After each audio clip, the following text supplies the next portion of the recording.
Gak ada wifi kan? Tuh ribut-ribut. Ya tuh salahnya bukan dari tadi. Kemarin-kemarin daftarnya. Ya daripada nggak. Ya,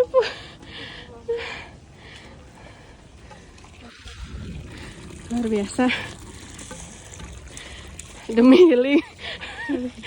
Ustadz Hanan Ataki.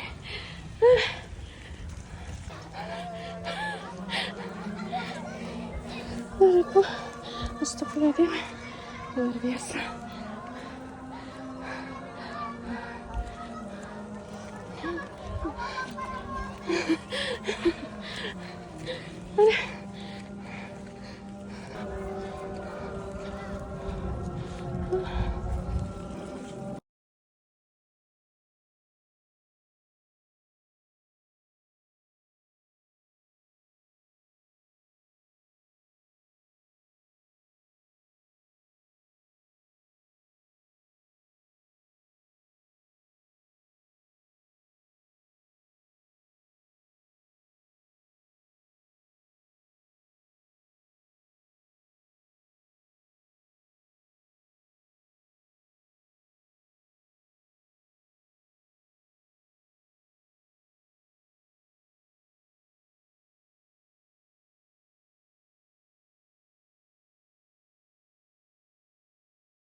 Cik, B,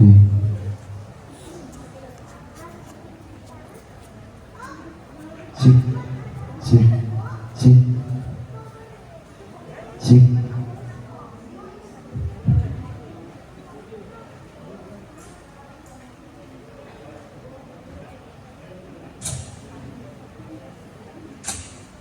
cik.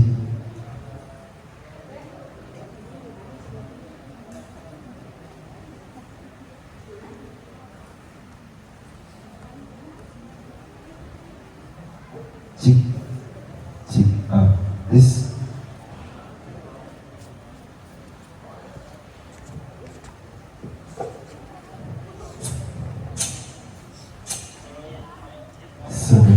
Cik.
atau berapa Ini semuanya surprise nih semuanya ya. calon Tapi pemimpin? nggak apa-apa. Iya, ya. Aman dong. Aman. Ya. Dan Aman. juga pastinya terima kasih untuk Bapak Ibu ini dari teman-teman rekan-rekan sponsor ya. Betul, Yang ada sudah hadir. Zoya.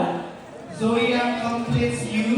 Ada juga Warung Steaks. Dua. Steaknya Indonesia. Ada juga Bank Syariah Indonesia.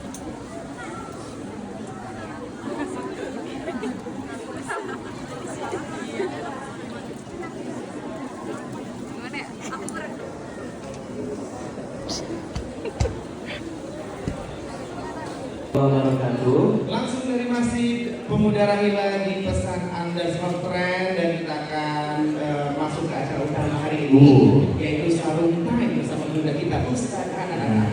Nah, tapi sebelum itu teman-teman yang ada di ruang utama dari Masjid Pemuda Rahila, boleh yang saf dari 1, 2, 3, 4, 5 boleh agak rapat lagi ya. Karena alhamdulillah cuaca dingin ya. Tapi kita bersyukur karena barang teman-teman jadi hangat. Boleh yuk merapat lagi. Karena ada teman-teman lain yang biar lebih nyaman juga, jadi boleh merapat lagi ya. Oke, ini akhirnya kerinduan diimamin sama bunda kita terobati hari ini ya. Berasa kayak YouTube tadi tuh, masya Allah. Suaranya merdu. Assalamualaikum warahmatullahi wabarakatuh.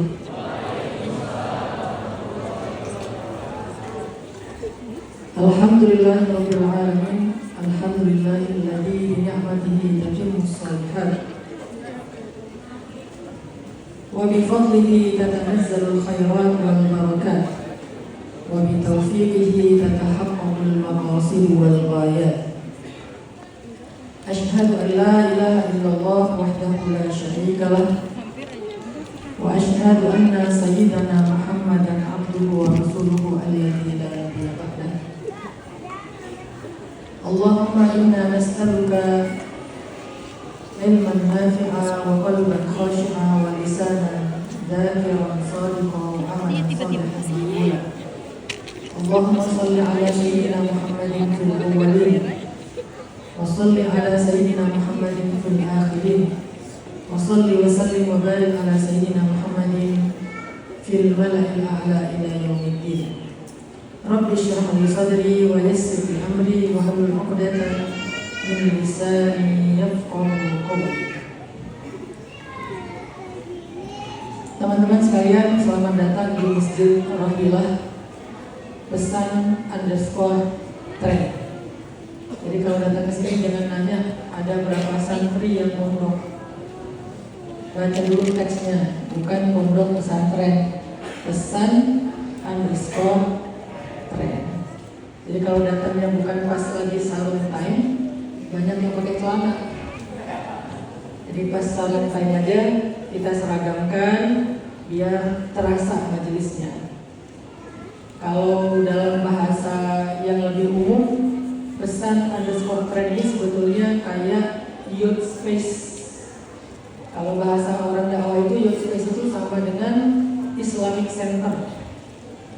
Jadi kawasan pusat dakwah anak muda, tapi kita nggak namain youth space, kita nggak namain Islamic Center, kita namanya youth space dengan nama pesan underscore trend. Jadi nggak ada santrinya. Namanya juga underscore. Kalau underscore-nya dibuang, D-nya dibuang baru ada santri. Jadi kalau nanti udah nggak ada lagi underscore, nggak ada lagi huruf D-nya, boleh saya mau daftar jadi santri. Kalau sekarang nggak daftar jadi santri, datang aja. Ngafe di bawah, walaupun belum jadi. Nanti waktunya sholat, beres sholat, FGD-an, nongkrong, ngobrol-ngobrol tentang umat sambil minum kopi, silakan. Pulang pergi nggak harus mondok. Ada yang mau iktikaf, silakan juga. Nanti kalau udah ada banyak asrama, ada yang mau wakaf asrama, mau 3 bulan belajar tentang misalnya belajar maqamat sama Ustaz Bilal, boleh. Belajar sirah sama Ustaz Raihan, boleh. Jadi bukan yang kayak pesantren pondok pada umumnya. Selamat datang di pesan underscore trend Masjid Rahilah. Ini adalah rumah anak muda, rumah kita bersama. Bagi yang merasa saya udah gak muda lagi, setidaknya masih punya semangat muda. Dan saya juga udah gak muda ya,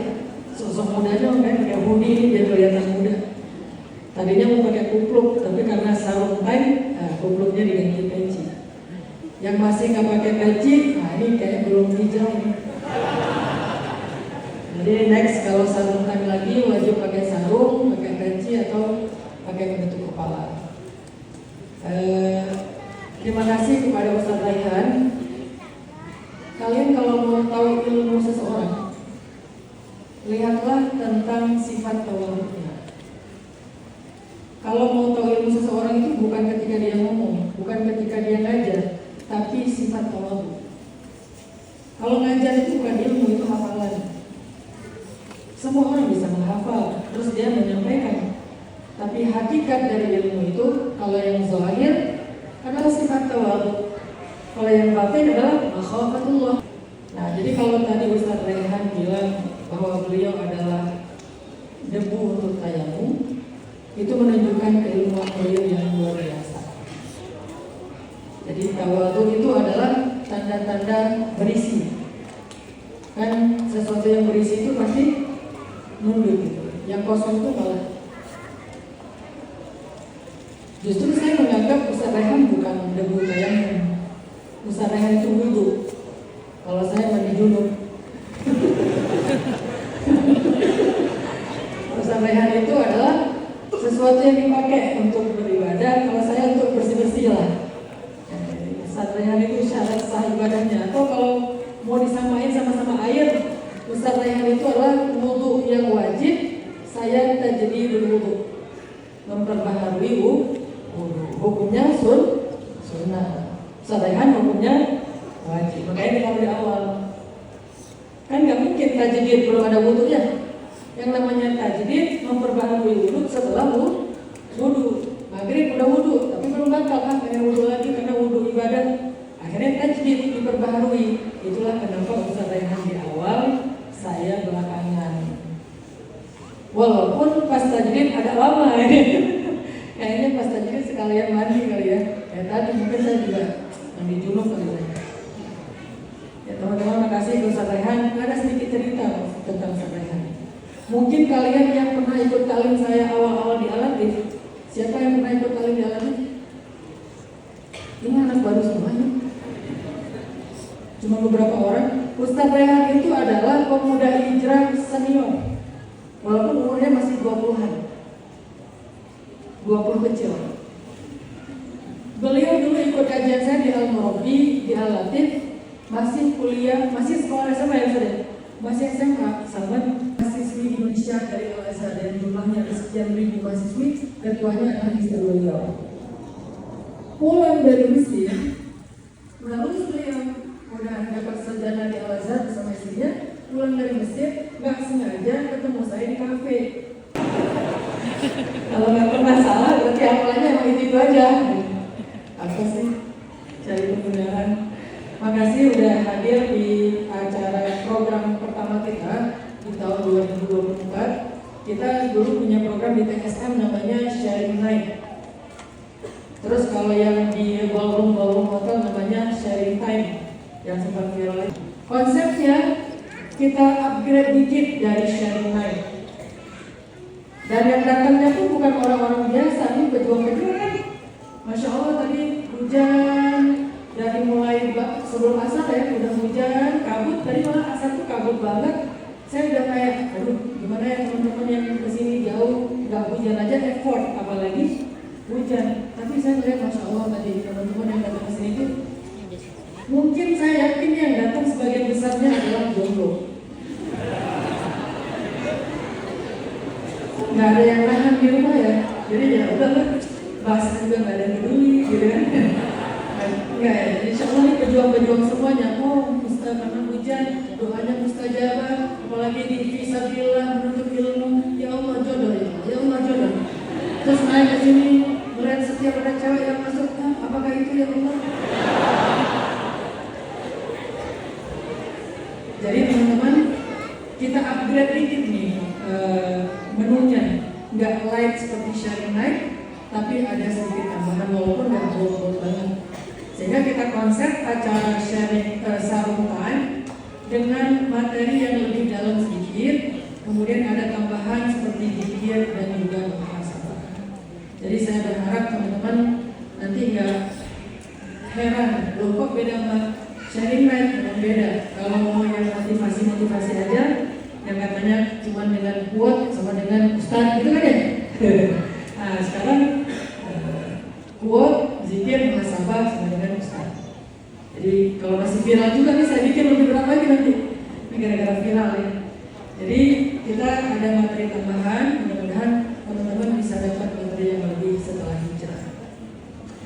Apa yang akan kita bahas? Saya pengen sharing sama teman-teman tentang bagaimana caranya mengetuk pintu langit.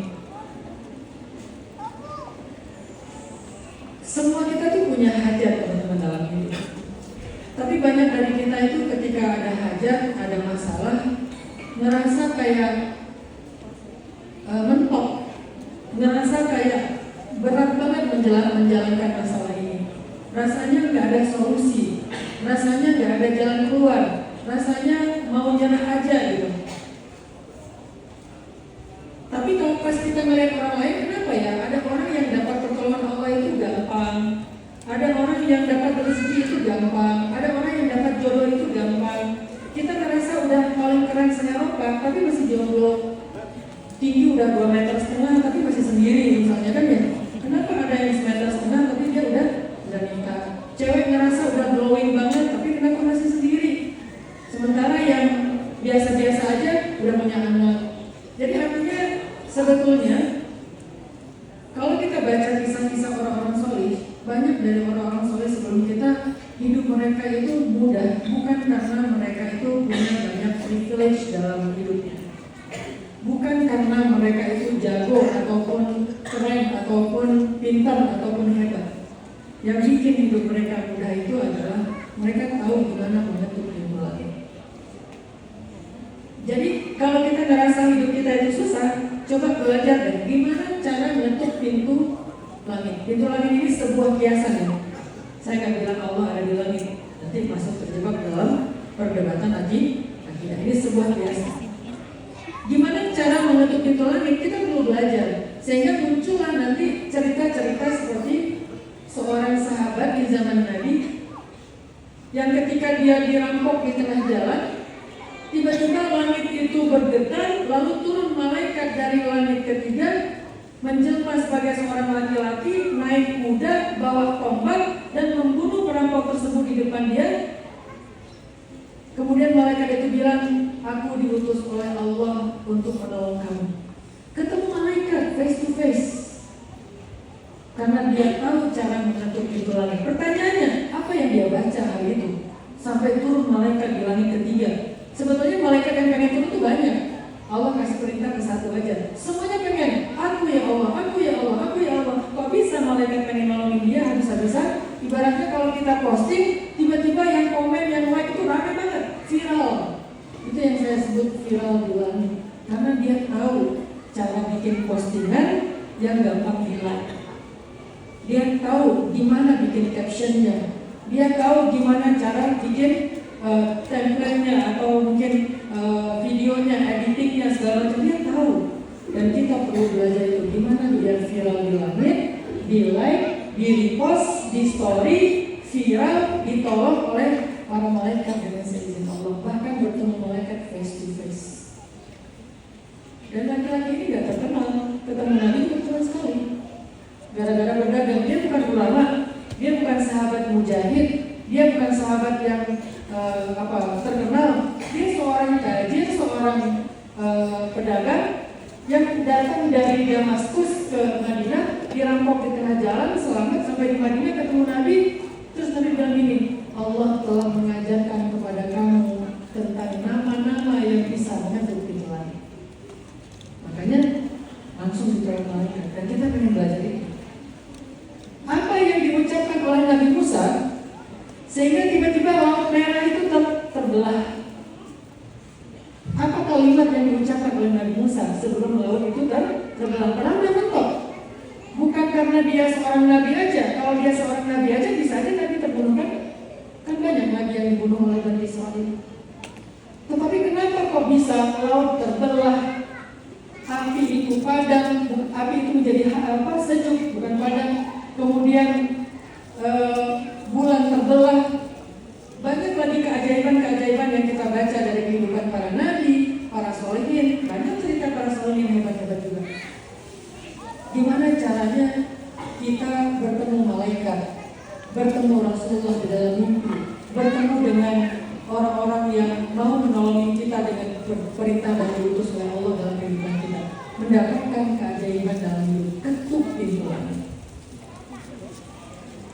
Saya teringat kisah ketika Ali bin Abi Thalib mimpi ketemu Nabi.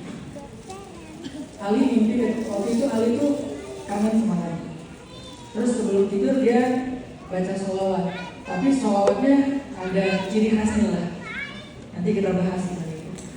Pas tidur setelah baca sholawat dia puji-puji Nabi, bilang kangen itu, mimpi ketemu Nabi. Di dalam mimpi Nabi ngasih Ali makan korma 2 butir. Ini Ali makan top korma muda 2 butir. Ali senang makan korma muda yang dikasih sama Nabi. Bangun dari mimpi, pengen sholat subuh kembali benar. Hai Ali, kalau Nabi menambahkan untuk kamu, pasti kami tambahkan. Ali kaget, belum juga cerita. Ternyata Umar tahu isi mimpinya Ali bin Abi Thalib. Maksudnya gimana cara dia Umar tahu isi mimpinya Ali? Ternyata malam itu mereka mimpinya bareng. Umar ada di dalam mimpi Ali ada di dalam mimpi Umar. Cuma Ali nggak nyangka kalau Umar juga hadir dalam mimpi yang sama. Ini kayak nonton bareng kita aja.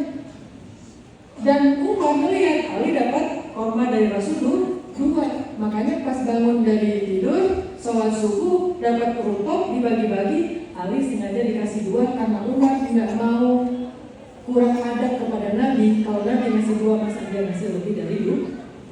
Ya Ali, lau zadaka Rasul lazidnak. Wahai Ali, kalau Rasul menambahkan untukmu, kami juga pasti akan menambahkan. Tapi kan Nabi ngasih cuma 2, jadi saya nggak mau lebih dari 2. Ini keajaiban-keajaiban yang terjadi dalam kehidupan para sholihin. Ketemu malaikat, ketemu Nabi, mendapatkan ilham yang luar biasa tentang sesuatu. Imam Al-Ghazali ketika beliau dibully, kan Imam Al-Ghazali sering dibully ya sama orang-orang yang benci kepada beliau karena ajaran beliau kan setelah fikih Syafi'iyah lalu mengajarkan tasawuf. Apalagi setelah beliau berguru kepada seorang tukang sol sepatu kan, dan tadinya gurunya adiknya beliau Imam Ahmad. Dibully beliau, dianggap ahli bid'ah, dianggap sesat segala macam. Yang ngebulinya orang Mesir. Karena Imam Al-Ghazali sedih, dibully terus dihalang-halangi. Imam Al-Ghazali itu melakukan satu amalan yang kemudian orang yang membuli beliau satu malam bermimpi, di dalam mimpinya bertemu Rasul. Si pembulinya mimpi ketemu Rasul. Dia melihat ada Nabi di depannya, di sebelah Nabi ada Abu Bakar, sebelah Abu Bakar ada artinya kok bisa ya Imam Al-Ghazali itu dibela sama Nabi sampai orangnya itu benar-benar kena cambuk. Kita nggak pengen ngomong orang. Gimana caranya pas ada seseorang yang menurut kita nih kayaknya calon ibu dari anak-anak saya. Hai kids, ini adalah ayah kamu. Aku masih SD. SD ini naikin. Ketemu calon gitu ya, cewek kayaknya cocok banget nih calon ibu dari anak-anak yang soleha. Gimana caranya Pak hatinya ya? Lakukanlah amalan-amalan mengetuk pintu langit. Tiba-tiba dia bangun dari tidur, kok aku sebel banget sama dia, tapi kok aku ingat dia terus ya? Gara-gara apa? Ternyata dia punya riyadhah mengetuk pintu langit. Ustaz namanya itu sedikit ya, baru sedikit aja udah berhasil. Artinya kita pengen belajar amalan apa, riyadhah apa yang bisa kita lakukan untuk mengetuk pintu langit sehingga terjadi keajaiban dalam hidup kita. Ada 3. Saya bicara keajaiban. Keajaiban itu artinya sesuatu yang menurut kita mustahil, kayak nggak mungkin, kayak nggak kebayang, min haitsu la yahtasib kalau dalam bab rezeki. Itu namanya keajaiban. Gimana cara mendapatkan keajaiban dalam hidup? Dalam segala urusan, ya jodoh, ya rezeki, ya karir, ya kesehatan, termasuk kesembuhan dari sakit. Apa yang harus kita lakukan? Riyadhah apa? Ada 3 riyadhah yang malam ini kita ingin belajar. 1. As-sana'u 'ala Allah. Belajar memuji Allah. 2. As-salawatu 'ala Nabi wal madahu lahu. Salawat dan memuji Nabi. Saya pisahkan antara salawat dan memuji karena nanti ada 2 ini amalan. As-salawatu 'ala Nabi wal madahu lahu. Salawat dan memuji Nabi. Dan yang ketiga, ad-du'a wal ilhah, doa dan merengek. 3. Amalan atau riyadhah untuk mendapatkan keajaiban dalam hidup dengan cara mengetuk pintu langit, sampai bahkan Nabiullah Yunus alaihissalam yang berada, tadi kata Ustaz Rehan, fi dhulumatin thalath, di dalam kegelapan yang 3, gelapnya malam, gelapnya samudra, gelapnya perut ikan, dengan suara lirih mengatakan kalimat tertentu sampai arasy itu bergetar. Lalu para malaikat bertanya-tanya, "Ayy Rabbi, suara siapa ini yang begitu lirih?" Kata Allah, "Itu suara hambaku Yunus." Lalu seluruh langit dan penduduk yang ada di sana berdoa untuk Yunus, "Ya Allah, kasihanilah dia, ya Allah, ampunilah dia, ya Allah, kasihanilah dia, ya Allah, ampunilah dia." Heboh langit itu, viral langit dengan nama Yunus, Yunus, Yunus, Yunus. Sampai kemudian Allah mengatakan, "Aku telah mengampuninya dan merahmatinya sehingga dia diselamatkan dari kerugikan." Apa amalan Nabi Yunus? As-sana'u 'ala Allah, as-salawatu 'ala nabi wal madhu lahu, ad-du'a wal ilhah. Ini bukan kata-katanya ya, ini yang ketiga sementara ini. Jadi tidak ada urusannya dengan politik. 1, 2, dan 3. Susah. A, B, C deh. A, B, C. Yang pertama, as-sana'u 'ala Allah. Dari mana kata-kata as-sana'? As-sana' itu secara bahasa artinya pujian. Kata para ulama, as-sana' itu adalah al-kalamul jamil, ucapan yang indah. As-sana' al-kalamul jamil wa fi'lu ma yush'arul ghair bit-ta'zim, sawa'un kana dzalika bil lisan aw al jawarih aw al qalb, wa huwa dzikrul ghairi bil khair. Jadi memuji itu, as-sana' itu ucapan-ucapan yang indah tentang seseorang atau tentang sesuatu yang membuat dia merasa dihargai, dimuliakan, diagungkan. Itu namanya as-sana'. Atau dalam kamus yang lain para ulama